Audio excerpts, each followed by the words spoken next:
Hey, what's up, guys? I'm doing an immediate reaction video to Mike Goldberg's interview on the MMA Hour with Ariel Helwani. Um, man, it was quite the interview, man. Um, he said that he found out that his contract was not going to be renewed on December 1st. So he did what I think 2 or 3 shows, knowing that he was on his way out, and man, which I didn't know that before, but I knew just that guy calling that last show, man, knowing that was his last show, man, he had the utmost respect for me, man. Um, I don't know how. In a way, I don't know how he did it. Just going out there and doing his job like it was just another day when it was his last day, and doing it well. He had all the respect in the world for me, man. Because I know some people wouldn't have been able to go out there and do it. They would have just left, just quit when they found out, But this guy hung in there and did his job, man. And he's got all the respect in the world for me.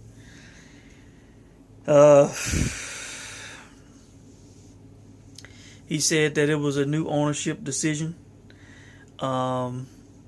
He said that he was like one of like 100 employees who have been let go since the new ownership has come in. He talked about the whole all of the Canadian office being shut down, and how basically like the family's been torn apart there.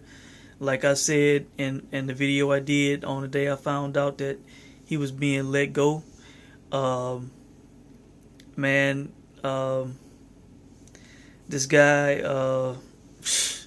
I'm telling you, the new owners they screwing up the UFC, man. Like I said before, and I had that bad feeling in my stomach that they were gonna mess it up. UFC was fine like it was, man.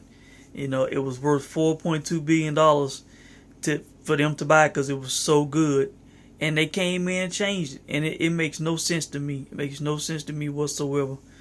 All they had to do was just leave the company alone and let it run like it was being run. I mean, it's ridiculous, man. He said if the Fertittas were there, that he doesn't think that he would have been let go, that he'd still be there. And this was a bombshell. Ariel asked about Dana, if he had talked with him, after he found out that he was being let go, that his contract was not being renewed. He said no. They had no talk whatsoever, man.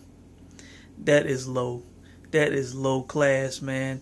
And I have been critical of Dana, believe it or not. I actually like Dana, but I tell you, man, when you think about how he's done Cyborg and how he's done some other people over the years, man, the fact that this guy was the play-by-play guy for almost 20 years for the UFC, man, and they knew for a month that this guy was not going to be back, and he didn't have one talk with the guy, his play-by-play guy, man, that's cold, man. That is low.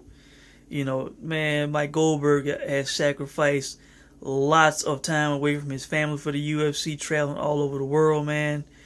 You can't have a conversation with the guy. You can't say thank you, shake his hand, give him a hug, something. You can't say nothing to the guy, man.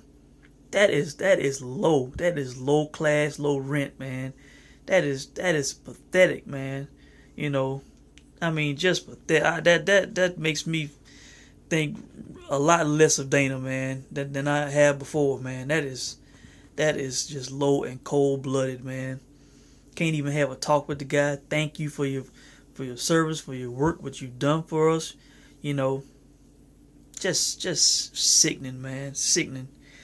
And when Ariel was talking to him about that, he sounded like he got a little choked up, man. And he talked about the no tribute, A lot of people speculated, was that something that Mike didn't want, or, was it just something that they didn't do?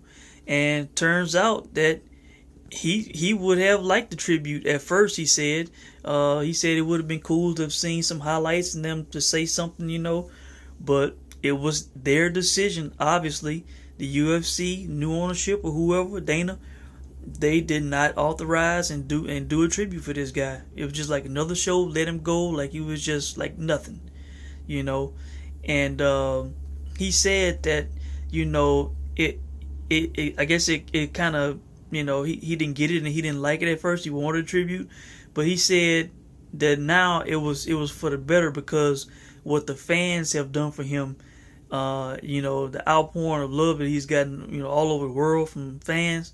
He said that's been his tribute. He talked about how Rumble, chased his number down and gave him a call, and just told him, what he thought of him and thanked him, for calling his fights and stuff.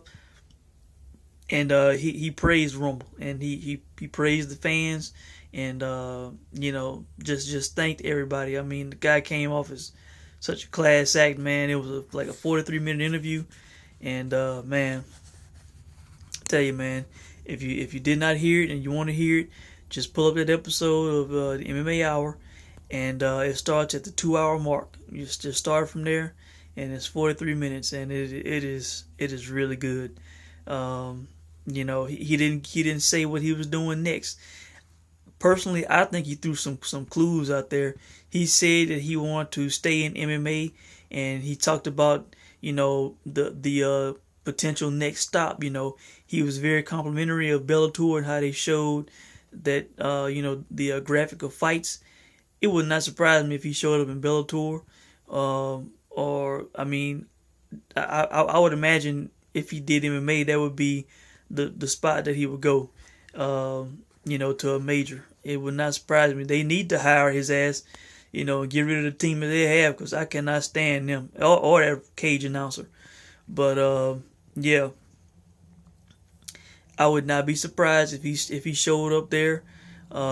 He said he wanted to stick in MMA. He would like to, and I think he was kind of giving off some hints. So, man, I hope we hear this guy again soon, man. It's not gonna be the same without him, man. He was the best. I loved him.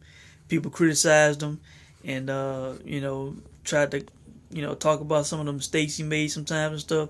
Me personally, I never heard the mistakes. I just enjoyed the guy's enthusiasm and the way he sounded when he called the fights, and his infamous catchphrases, man.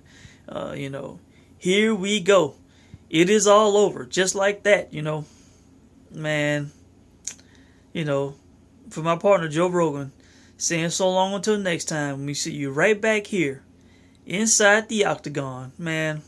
All of those. I mean, I would watch the pay-per-view to the end. I mean, just to hear him, say the credits and say the producer and Dana's name and all that, Fertitta's name.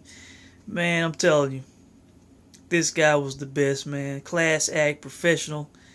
And I've been hearing Dana talking about putting some dream team together. Man, him and Rogan was the dream team, man. Like I said, the Gorilla Monsoon and Jesse Ventura of MMA broadcasting, those two guys, man. And they busting that duo up when it could keep going, Just ridiculous, man. But, I tip my cap to Goldberg, man. Great interview. Thanks to Ariel for a great interview. The truth was put out there. He really did not hold back much. And, Mike, man, thanks for all the memories. Wow. I tell you, man, you made me a happy UFC customer for, hell, almost 7 years, man. So I thank you, and I look forward to seeing you in your next stop in the future, man. Thanks for watching.